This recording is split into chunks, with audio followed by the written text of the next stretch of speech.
നമ്മുടെ നാട്ടിൽ നിർമ്മാണ രംഗത്ത് വിപ്ലവം സൃഷ്ടിച്ച ഒരു യന്ത്രമാണ് JCB ബുൾഡോസറുകൾ.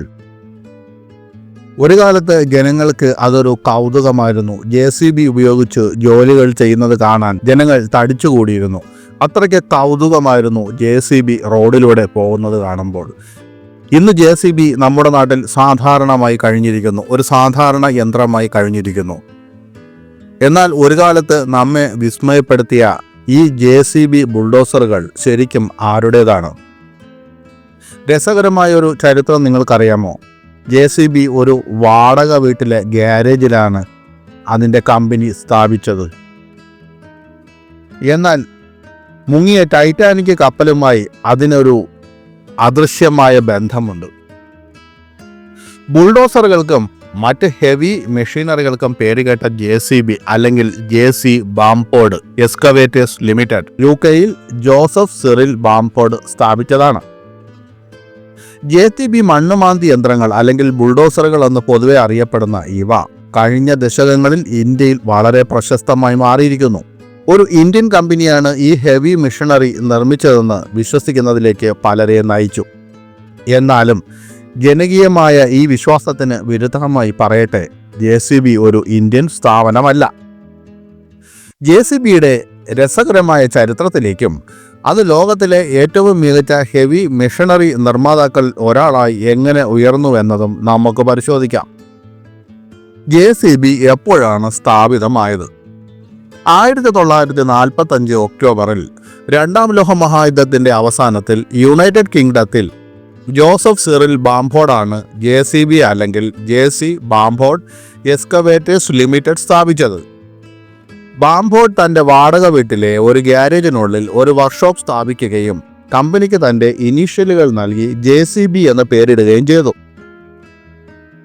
രസകരമെന്ന് പറയട്ടെ, തൻ്റെ മകൻ ആന്റണി ബാംഫോർഡ്, അദ്ദേഹം ജനിച്ച അതേ വർഷം തന്നെയാണ് ബാംഫോർഡ് JCB സ്ഥാപിച്ചത്.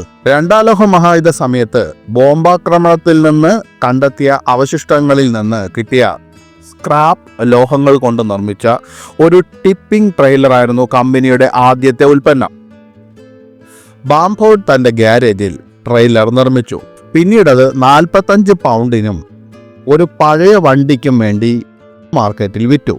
പിന്നീട് അദ്ദേഹം ആ വണ്ടി പുതുക്കി പണിത് 45 പൗണ്ടിന് കൂടി വിറ്റു. അങ്ങനെ അദ്ദേഹത്തിൻ്റെ ആദ്യത്തെ യന്ത്രം അദ്ദേഹത്തിന് 90 പൗണ്ട് നേടിക്കൊടുത്തു. അക്കാലത്ത് അത് വലിയൊരു തുകയായിരുന്നു. എന്നാൽ ടൈറ്റാനിക്കുമായുള്ള JCBയുടെ ബന്ധം എന്താണ്? ടൈറ്റാനിക് കപ്പലുമായി JCBക്ക് ബന്ധമൊന്നുമില്ല. എന്നാൽ JCBയുടെ സ്ഥാപകനായ ജോസഫ് സിറിൽ ബാംഫോർഡിന് ടൈറ്റാനിക്കുമായി രസകരമായ ഒരു ചെറിയ ബന്ധമുണ്ട്. ഒരു മഞ്ഞുമലയിൽ ഇടിച്ചതിനെ തുടർന്ന് കന്നിയാത്രയിൽ മുങ്ങിയ ബ്രിട്ടീഷ് കപ്പൽ വിശദാംശങ്ങൾ അനുസരിച്ച് ബാംഫോർഡ് ഇപ്പോൾ താമസിച്ചിരുന്ന വീട്ടിൽ ഞായറാഴ്ചകളിൽ ജോലി ചെയ്യുന്നതിനെ ഉടമ എതിർത്തതിനാൽ ബാംഫോർഡിന് ആ വാടക വീട് ഒഴിയേണ്ടി വന്നു. ഉടമയുടെ നിരന്തരമായ ശല്യം ബാംഫോർഡിനെ പുതിയൊരു വീട് അന്വേഷിക്കാൻ പ്രേരിപ്പിച്ചു. അവിടെ നിന്ന് മാറി ഏതാനും കിലോമീറ്റർ അകലെയായി അദ്ദേഹം മറ്റൊരു വീട് കണ്ടെത്തി. 1912 മാരകമായ ടൈറ്റാനിക് അപകടത്തിൽ നിന്ന് രക്ഷപ്പെട്ട ചുരുക്കം ചിലരിൽ ഒരാളായ ജൂലിയ കാവൻഡിഷിൻ്റെതായിരുന്നു ആ വീട്. അതായത് ബാംഫോർഡ് വാടകയ്ക്കെടുത്ത പുതിയ വീടിൻ്റെ ഉടമ ടൈറ്റാനിക്കിൽ നിന്ന് കഷ്ടിച്ച് രക്ഷപ്പെട്ട ജൂലിയ കാവൻഡിഷ് ആയിരുന്നു. അങ്ങനെ അദ്ദേഹം ആകസ്മികമായി തൻ്റെ ബാംഫോർഡ് കമ്പനിയുടെ പ്രവർത്തനങ്ങൾ ആ പുതിയ വസതിയിലേക്ക് മാറ്റിയ ശേഷം JCB അതിൻ്റെ ആദ്യത്തെ പൂർണ്ണ സമയ ജോലിക്കാരനായി ആർതർ ഹാരിസൺ എന്ന വ്യക്തിയെ ആ വീട്ടിൽ നിയമിച്ചു. ഹാരിസനെ ഒരു ഫോർമാനായിട്ടാണ് നിയമിച്ചത്. അങ്ങനെയായിരുന്നു JCB കമ്പനിയുടെ ഉദയം. ഇപ്പോൾ JCB കമ്പനിയുടെ ഉടമസ്ഥൻ ആരാണ്?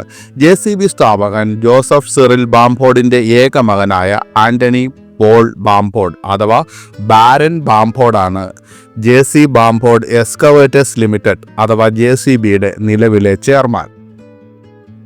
1961 കമ്പനി JCB ഏവിയേഷൻ സ്ഥാപിക്കുകയും ആദ്യത്തെ വിമാനം നിർമ്മിക്കുകയും ചെയ്തു.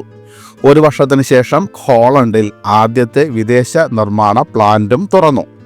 കമ്പനിയുടെ വളർച്ച സ്ഥിരമായ വേഗത്തിൽ തന്നെ തുടർന്നു. 1964 വിൽപ്പന 60% കണ്ട് വർദ്ധിച്ചു. തുടർന്ന് JCB ജീവനക്കാർക്കിടയിൽ 2,50,000 പൗണ്ട് ബോണസായി വിതരണം ചെയ്തു. നിലവിൽ JCBക്ക് വിവിധ രാജ്യങ്ങളിലെ ബിസിനസ് പ്രവർത്തനങ്ങളിലായി 10,000-ലധികം ജീവനക്കാരുണ്ട്.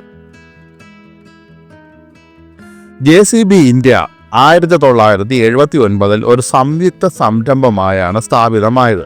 എന്നാൽ ഇപ്പോൾ യൂണിറ്റ് നേരിട്ട് JCB ബാംഫോർഡ് എക്സ്കവേറ്റേഴ്സിന്റെ ഉടമസ്ഥതയിലാണ്.